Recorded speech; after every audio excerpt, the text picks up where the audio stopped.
सुप्रभात बच्चों, कैसे हो आप सब। मैं आशा करती हूँ आप सब बहुत ही अच्छे और स्वस्थ होंगे। तो बच्चों, आज की कक्षा में हम शुरू करने वाले हमारा अध्याय नंबर 16 है।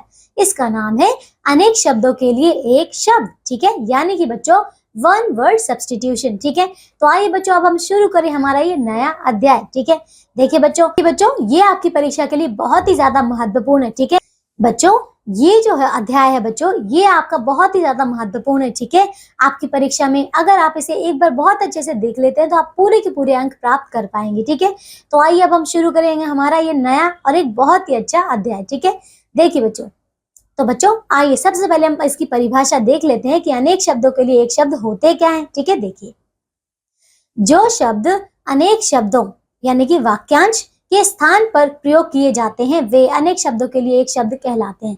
तो बच्चों देखिए, किसी भी वाक्य में अगर आप पूरे के पूरे एक वाक्यांश, ठीक है, एक वाक्यांश जो है उसकी जगह पर उसको हटाकर एक कोई नया शब्द जोड़ देते हैं जिसका समान अर्थ होता है, ठीक है, उसे ही हम कहते हैं बच्चों अनेक शब्दों के लिए एक शब्द। क्योंकि बच्चों आपने इतने सारे शब्दों को हटाकर एक नया शब्द उसकी जगह पर लगाया है, इसीलिए हो गया बच्चों अनेक शब्दों के लिए एक शब्द। ठीक है, चलिए आइए बच्चों अब आगे देखिए, पढ़िए और समझिए। तो बच्चों यहाँ पे आपको चित्र दिए गए हैं, उसके नीचे कुछ लिखा है, आइए इन्हें पढ़ते हैं। देखिए, तो ये किसका चित्र है? देखिए, ये एक मछुआरा है। ठीक है, देखिए, मणिलाल मछली पकड़ने का काम करता है।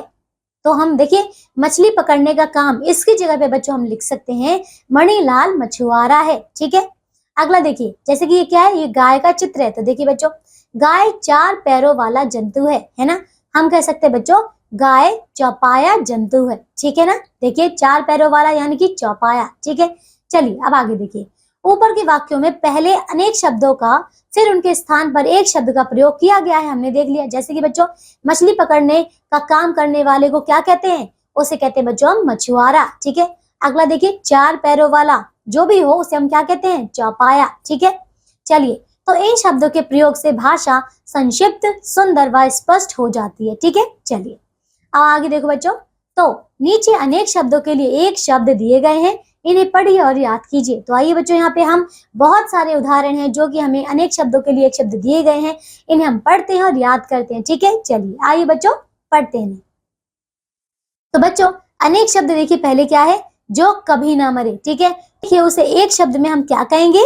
उसे कहेंगे बच्चों हम अमर। ठीक है, इसी प्रकार बच्चों जो कभी ना हो सके, ठीक है, उसे एक शब्द में कहेंगे बच्चों असंभव। ठीक है, चलिए अब आगे देखिए बच्चों, अब बच्चों जहां राजा का शासन हो तो उसे एक शब्द में कहेंगे बच्चों राजतंत्र। ठीक है, जहां प्रजा का शासन हो उसे प्रजातंत्र कहते हैं।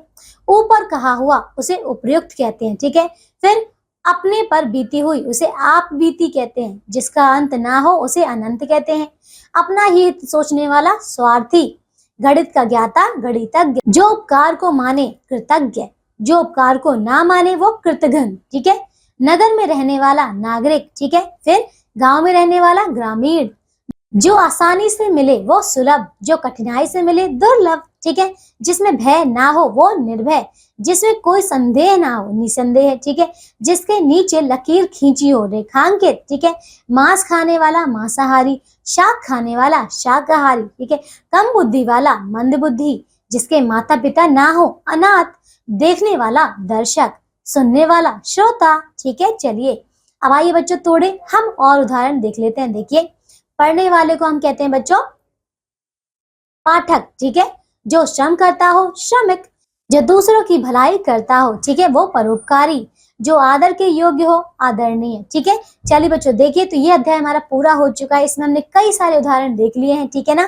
तो आप सभी बच्चे इन सभी को जो आपके उदाहरण दिए गए हैं आप इनको अच्छे से याद करेंगे। ठीक है ना, चलिए आइए बच्चों हम एक बार इसे दोहरा लेते हैं जो भी हमने इस पाठ से सीखा है। ठीक है, देखिए, जो शब्द अनेक शब्दों यानी कि वाक्यांश के स्थान पर प्रयोग किए जाते हैं वे अनेक शब्दों के लिए एक शब्द कहलाते हैं। ठीक है, अगला, इन शब्दों के प्रयोग से भाषा संक्षिप्त, सुंदर व स्पष्ट हो जाती है। ठीक है, इसीलिए तो हम इनका प्रयोग करते हैं। ठीक है, चलिए बच्चों ये अध्याय हमारा पूरा हो चुका है। ठीक है बच्चों, इसके आखिर में आपको देखें यहाँ पे अभ्यास के प्रश्नोत्तर दिए गए हैं, तो आप सभी बच्चे जो हैं सभी प्रश्नों को पूरी तरीके से देखें, इनको बहुत अच्छे से करेंगे। ठीक है, चलिए अब हम मिलेंगे एक नई कक्षा में ऐसे ही नए अध्याय के साथ। तब तक के लिए आप सब अपना ध्यान रखिए, स्वस्थ रहिए और बच्चों दिए गए प्रश्नों को पूरा करते रहिए। ठीक है, बाय बच्चों।